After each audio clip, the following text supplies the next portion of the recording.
मंडळी नमस्कार. मी पत्रकार बाबू पोटे आणि आपण पाहत आहे संवाद मराठी लाईव्ह. मंडळी, आपल्या समोर जेवणाचं ताट आलं. आपल्याला प्रचंड भूक लागली आहे आणि आपण जेवायला बसायच्या तयारीत आहोत. ताटामध्ये ज्या जेवणाच्या गोष्टी असतात, म्हणजे जे जेवण असतं, भात असेल, भाजी पोळी असेल, अ, आणखी काही गोष्टी असतील. ताट असं छान सजलंय आणि ते आपल्या समोर आलं. आपण ताटातून घास मारणार असं वाटत असतानाच म्हणजे आपल्या समोर आलेलं ताट जर कोणी ओढून नेलं, कोणी खेचून नेलं तर काय होऊ शकतं?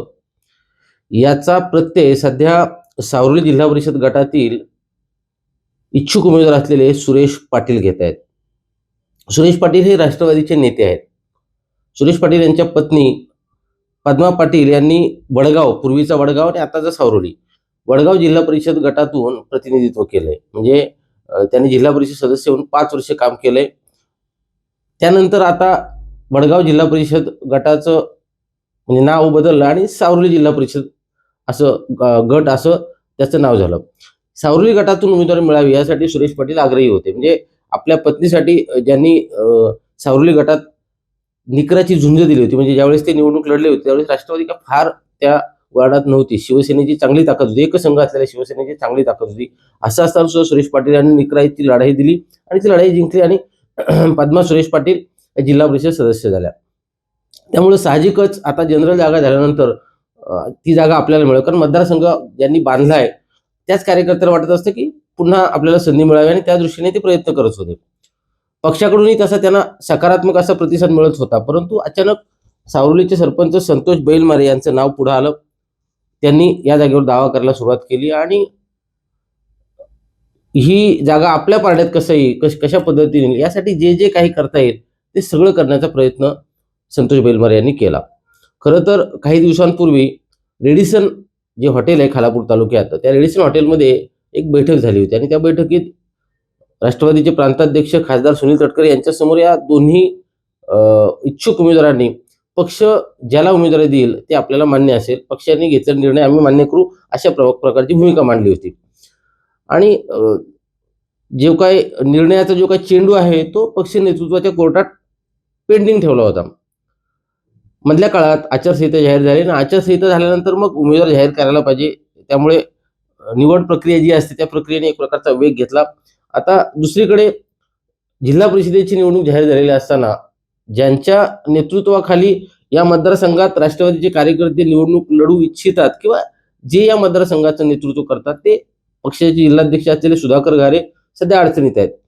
त्यामुळे खरं तर पक्ष तसा वाऱ्यावरच आहे. म्हणजे जरी खासदार सुनील तटकरे यांचं विशेष लक्ष आणि विशेष प्रेम या मतदारसंघावर असलं तरी जिल्हाध्यक्ष आणि या मतदारसंघाचं नेतृत्व करत असलेले सुधाकर घारे अडचणीत असल्याने या मतदारसंघातील राष्ट्रवादीचा कार्यकर्ता उमेदवार सगळे वाऱ्यावरच असंच आपण म्हणूयात. त्यामुळे सावरोली गटातून उमेदवारी कुणाला मिळेल याची प्रचंड उत्सुकता गेली काही दिवस होती. प्रांताध्यक्ष असलेल्या सुनील तटकरे यांनी सुतारवाडीत दोन्ही इच्छुक उमेदवारांच्या बैठका घेतल्या. त्यानंतर दोघांनी मुंबईला बोलावलं आणि परवाच म्हणजे आज सोमवार आहे, शनिवारी सुरेश पाटील यांची उमेदवारी जाहीर केली. सुरेश पाटील यांची उमेदवारी जाहीर केल्यानंतर सुरेश पाटील कामाला लागले. अर्थात ते त्यांच्या पद्धतीने अगोदरपासून प्रयत्न करत होते, संपर्कात ते होतेच, परंतु अधिकृतरित्या उमेदवारी जाहीर झाल्यानंतर त्यांनी गाठीभेटी सुरू केल्या. त्यानंतर लगेचच उद्धव ठाकरे गटाशी आघाडी झाली आणि परिवर्तन विकास आघाडीच्या माध्यमातून जिल्हा परिषद आणि पंचायत समितीच्या निवडणुका लढवण्याचा निर्णय झाला. त्यामुळे सुरेश पाटील यांनी ठाकरे गटाची जी काही नेते मंडळी असतील, शाखा प्रमुखांपासून विभाग प्रमुखांपर्यंत आणि जी काही प्रमुख पदाधिकारी, सरपंच जे कोणी असतील त्यांना भेटण्यास सुरुवात केली, त्यांच्या भेटीगाठी घ्यायला सुरुवात केली. सुरेश पाटील यांना जिल्हा परिषदेची उमेदवारी दिल्यानंतर प्रांताध्यक्ष खासदार सुनील तटकरे यांनी संतोष बेलमारे यांना सुद्धा मुंबईला बोलावलं होतं आणि पंचायत समितीची जी जागा आहे सावरोलीची ती महिला आरक्षित आहे. तर संतोष बेलमारे यांच्या पत्नीने त्या जागी निवडणूक लढवावी अशा प्रकारचे आदेश किंवा अशा प्रकारच्या सूचना संतोष बेलमारे यांना त्या बैठकीत करण्यात आल्या. संतोष बेलमारे यांनीही ते त्यावेळेस मान्य केलं. फोटो काढण्यात आले, सगळ्या गोष्टी नॉर्मल झाल्या. फक्त ते फोटो कुठे फ्लॅश करू नका, मला माझ्या कार्यकर्त्यांशी बोलायचं आहे. आणि मग कार्यकर्त्यांशी बोलतो मी, कार्यकर्त्यांना सगळ्यांना समजावून सांगतो आणि मी पंचायत समितीची निवडणूक लढली, अशा प्रकारची भूमिका संतोष बेलमारे यांनी प्रांताध्यक्ष सुनील तटकरे यांच्या समोर घेतल्याचं खात्रीलायक वृत्त आहे, जी आपल्याकडे माहिती आहे. ती अशा पद्धतीची आहे. असं असताना काल म्हणजे रविवारी संध्याकाळी अचानक सूत्र फिरली आणि सुरेश पाटील यांनी उमेदवारी मागे घेत संतोष बेलमारे या मतदारसंघातून निवडणूक लढणार आहेत अशा प्रकारची चर्चा बाहेर आली. खरं तर अचानक असं कसं झालं असा प्रश्न साऱ्यांनाच पडलाय. कारण सुरेश पाटील यांची उमेदवारी जाहीर झाली. कारण अनेक जे काही लोक आहेत किंवा तो जो काही मतदारसंघ बनलाय तो अगदी वडगाव ग्रामपंचायतीपासून तांबाटी ग्रामपंचायतीपर्यंत असा मोठा मतदारसंघ आहे. त्यामुळे सुरेश पाटीलच उमेदवार असावेत अशा प्रकारची धारणा, अशा प्रकारची भावना कार्यकर्त्यांची होती आणि सुरेश पाटील संपर्कात होते. त्यामुळे त्या अँगलनी त्यांनाच उमेदवारी मिळेल असं वाटत असताना पक्षाने त्यांना उमेदवारी दिली. सगळ्यांना आनंद झाला की बाबा वरती सुरेश पाटील, खाली पंचायत समितीला संतोष बेलमारे यांच्या पत्नी आणि पलीकडची जी वडगाव पंचायत समिती, त्या पंचायत समितीमध्ये उद्धव ठाकरे गटाचा उमेदवार, अशा पद्धतीने सगळं नीट बांधणी झालेली असताना अचानक काल त्याच्यामध्ये बदल झाला. काल संध्याकाळी एक बैठक झाली. त्या बैठकीत अचानकपणे संतोष बेलमारे यांचं नाव पुढे आलं आणि सुरेश पाटील यांनी मी माघार घेतो अशा प्रकारची घोषणा केली. आता पक्षाच्या प्रांताध्यक्षांनी दिलेली उमेदवारी रद्द कशी होऊ शकते असा प्रश्न आहे. म्हणजे एकतर संतोष बेलमारे हे पक्षाचे तालुक्याचे अध्यक्ष आहेत. खासदार असलेले सुनील तटकरे राष्ट्रवादीचे प्रांताध्यक्ष आहेत. त्यामुळे त्यांनी जी उमेदवारी दिली होती ती सुरेश पाटील यांना दिली होती. पण सुरेश पाटील यांनी काल जी काही उमेदवारी मागे घेतली त्याच्यामध्ये नेमकी काय कारण आहेत याच्या मुळाशी खरं तर जाणं गरजेचं आहे. सुरेश पाटील यांची सुरुवातीपासून भूमिका होती की जर पक्षाने संतोष बेलमारे यांना उमेदवारी दिली तर आपलं काही म्हणणं नाही. परंतु पक्षाने जे उमेदवारीचं दान आहे ते सुरेश पाटील यांच्या पाड्यात टाकलं होतं. त्यामुळे तीच भूमिका संतोष बेलमारे यांनी घेणं अपेक्षित असताना संतोष बेलमारे यांनी ज्या काही गेल्या 2-3 दिवसात हालचाली केल्या त्यामुळं निराश झालेल्या सुरेश पाटील यांनी आपल्याला उमेदवारी नको, ती उमेदवारी सुरेश पाटील यांनी मागे घेत संतोष बेलमारे यांना द्यावी अशी विनंती पक्षाकडे केली आणि त्या पद्धतीने काल तो निर्णय झाला. आता प्रश्न असा आहे की सुरेश पाटील मैदानात नाही आहेत. त्यामुळे राष्ट्रवादीच्या समोरच्या ज्या अडचणी आहेत त्या कशा पद्धतीने वाढतील याचा विचार केला गेला पाहिजे. सुरेश पाटील ज्यावेळेस मैदानात होते त्यावेळेस त्यांनी वडगाव पंचायत समितीसाठी ठाकरे गटाचा उमेदवार तयार केला होता. इकडे सावलीसाठी संतोष बेलमारे स्वतः होते. त्यामुळे एक तगडं पॅनल मैदानात उतरणार होतं. परंतु आता संतोष बेलमारे जिल्हा परिषदेचे उमेदवार आहेत. सुरेश पाटील आउट झालेत आणि संतोष बेलमारे इन झालेत.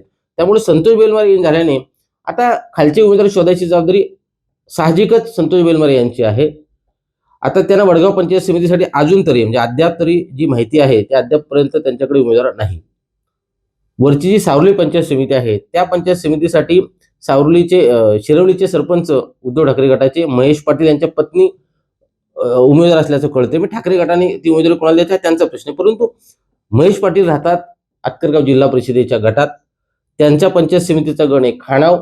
त्यांचं नाव या सावली मतदारसंघात नाही. सावलीशी त्यांचा काहीही काळे मात्र संबंध नाही. त्यामुळे उमेदवार उचलायचा आणि तो इकडे द्यायचा अशा पद्धतीचं जे काय सुरू आहे त्याचा फायदा होईल राष्ट्रवादीला की तोटा होईल याचा विचार कुणीही करू शकतो.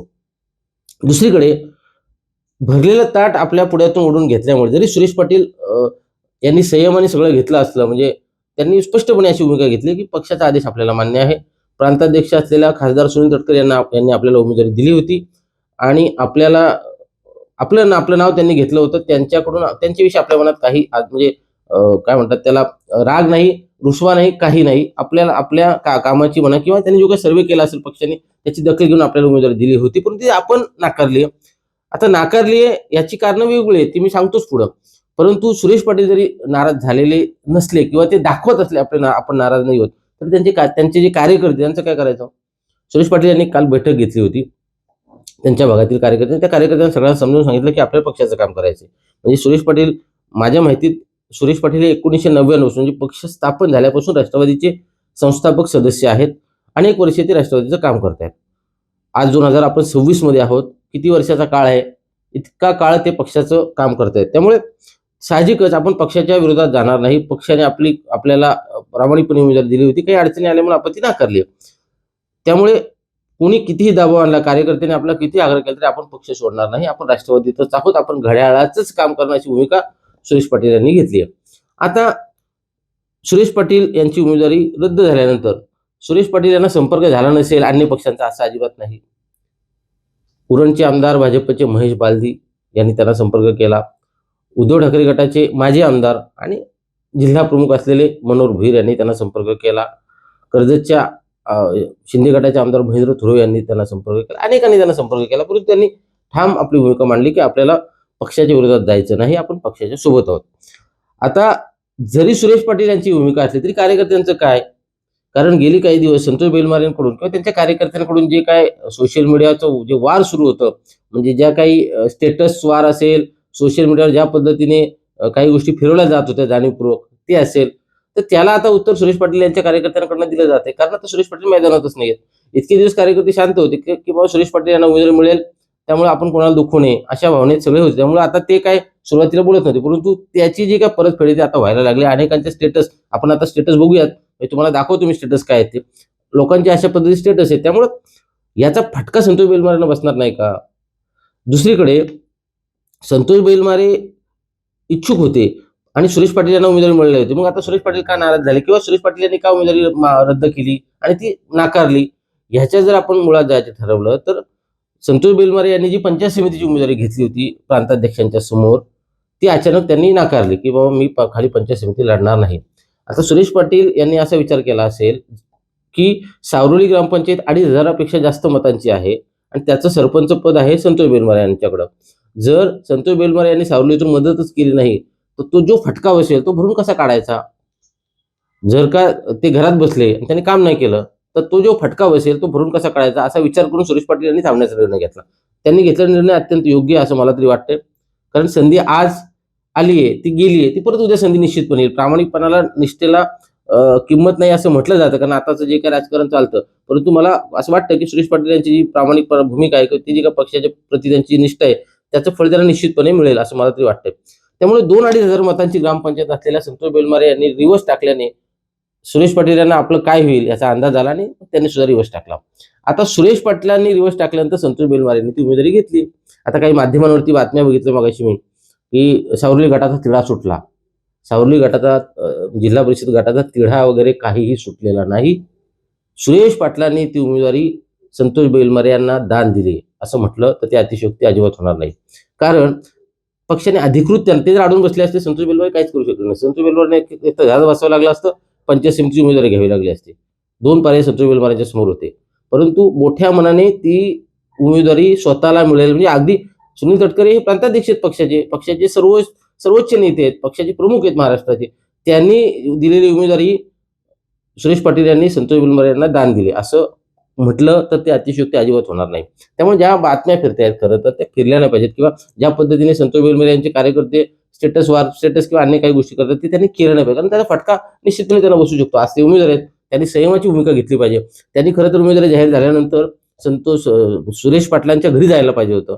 सुरेश पाटलांना सांगायला पाहिजे होतं की तुम्ही मोठ्या मनाने मला उमेदवारी दिली आहे, तुम्ही माझ्यासोबत असलं पाहिजे. त्यांना घेऊन त्यांना प्रचार प्रमुख केलं पाहिजे, त्यांच्या हातात सगळी प्रचाराची धुरा दिली पाहिजे. अशा पद्धतीने त्यांनी जर केलं तर त्यांना फायदा होईल. सुरेश पाटीलच्या विरोधात गेले, जशी त्यांची ग्रामपंचायत 2,500+ आहे तशी सुरेश पाटलांची सुद्धा वडगाव ग्रामपंचायत मोठी आहे. उद्या सुरेश पाटलांनी जर ठरवलं की आपण आपल्याच घरात बसायचं किंवा आपली मतं मोजकी द्यायची आणि बाकी काय करायचं, तर संतोष बेलमारे त्याचाही फटका बसू शकतो. दुसरीकडे खाली कोणीच उमेदवार अजून फिक्स नसल्यामुळे आता दिवस किती राहिलेत? फार दिवस कमी राहिलेत. उद्या शेवटचा म्हणजे मंगळवारी बुधवारी उमेदवारी अर्ज दाखल करता शेवटचा दिवस आहे. त्यामुळं कमी दिवस हातात असताना जर जास्त लोकांपर्यंत जायचं असेल, नाराजी टाळायची असेल, तर संतोष बेलमारे यांना स्वतःत बदल करावा लागेल आणि सुरेश पाटील यांच्या हातात धुरा द्यावी लागेल, तरच त्यांचा निभाव लागू शकतो. अन्यथा ही निवडणूक संतोष बेलमारे यांना कठीण आहे, हे निश्चित.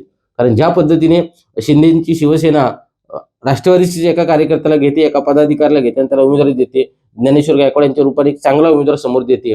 ज्ञानेश्वर गायकवाड यांच्या समोर लढायचं असेल आणि विशेष म्हणजे विद्यमान आमदार ताकद लावणार आहेत त्या सगळ्या मतदारसंघात. त्यामुळे जर ती ताकद धुडकावायची असेल, तर ताकदीचा पराभव करायचा असेल, तर संतोष बेलमारे यांना किती मेहनत घ्यावी लागणार आहे याचा त्यांना अजिबात अंदाज नाहीये. त्यांना वाटतं उमेदवारी मिळाली म्हणजे आपण जिंकलो, तर असं अजिबात नाही. दुसरीकडे संतोष बेलमारे पक्षाचे तालुकाध्यक्ष आहेत. जिल्ह्याचे अध्यक्ष असलेले सुधाकर घारे सध्या नॉट रिचेबल आहेत, म्हणजे अडचणीत आहेत.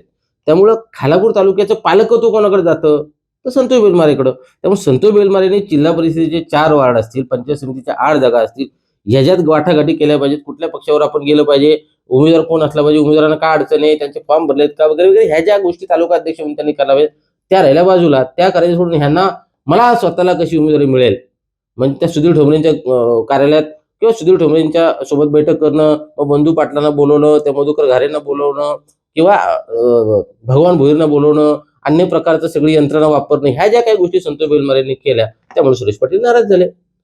आता भाजपचा एक नेता सांगतो की सुरेश पाटील उमेदवारी देऊ नये. आता पक्षाची उमेदवारी राष्ट्रवादीची सुरेश पाटलांना द्यायची की संतोष बेलमारेंना द्यायची हे पक्षाचे सुनील तटकरे ठरवतील, प्रांताध्यक्ष किंवा पक्षाचा कोणीतरी नेता ठरवेल. हा अधिकार भाजपला कोणी दिला?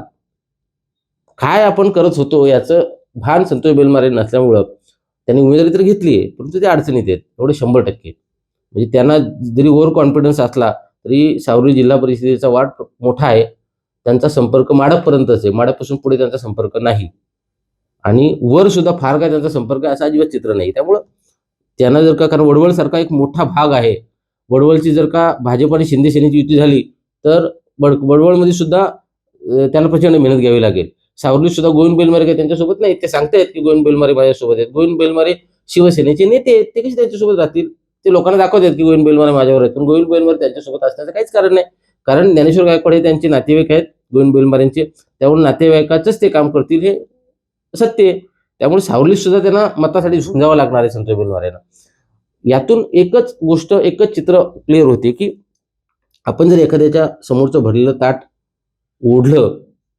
ताट जर का काढून घेतलं तर त्याचे परिणाम वाईट होऊ शकतात, त्याचे परिणाम आपल्याला भोगावे लागू शकतात.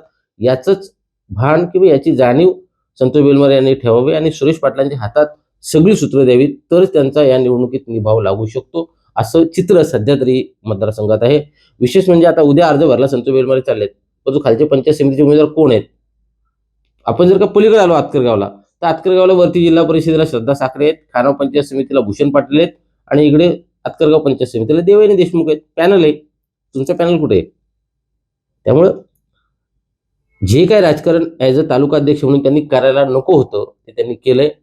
आणि सरपंच पदाचा, सावरी मोठी ग्रामपंचायत आहे, सरपंच पदाचा मोठा कार्यकाळ त्यांचा बाकी आहे. त्यामुळं त्यांनी खरं तर थोडासा मनाचा मोठेपणा दाखवायला पाहिजे होता.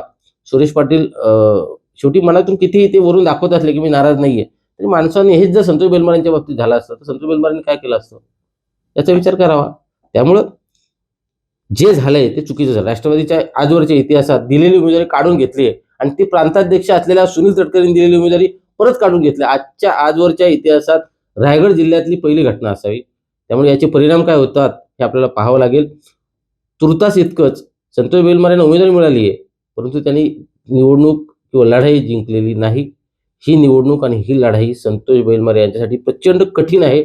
समोरचा उमेदवार बलाढ्य आहे, समोरचा पक्ष बलाढ्य आहे. शिवसेना आणि जर का भाजपची युती झाली, आरपीआय त्यांच्यासोबत जर गेला, तर मात्र संतोष बेलमारे यांचा किती निभाव लागेल असा प्रश्नच आहे. त्यामुळे संतोष बेलमारेने एक सल्ला म्हणा किंवा आवाहन म्हणा किंवा विनंती म्हणा, सुरेश पाटलांना सोबत घ्या.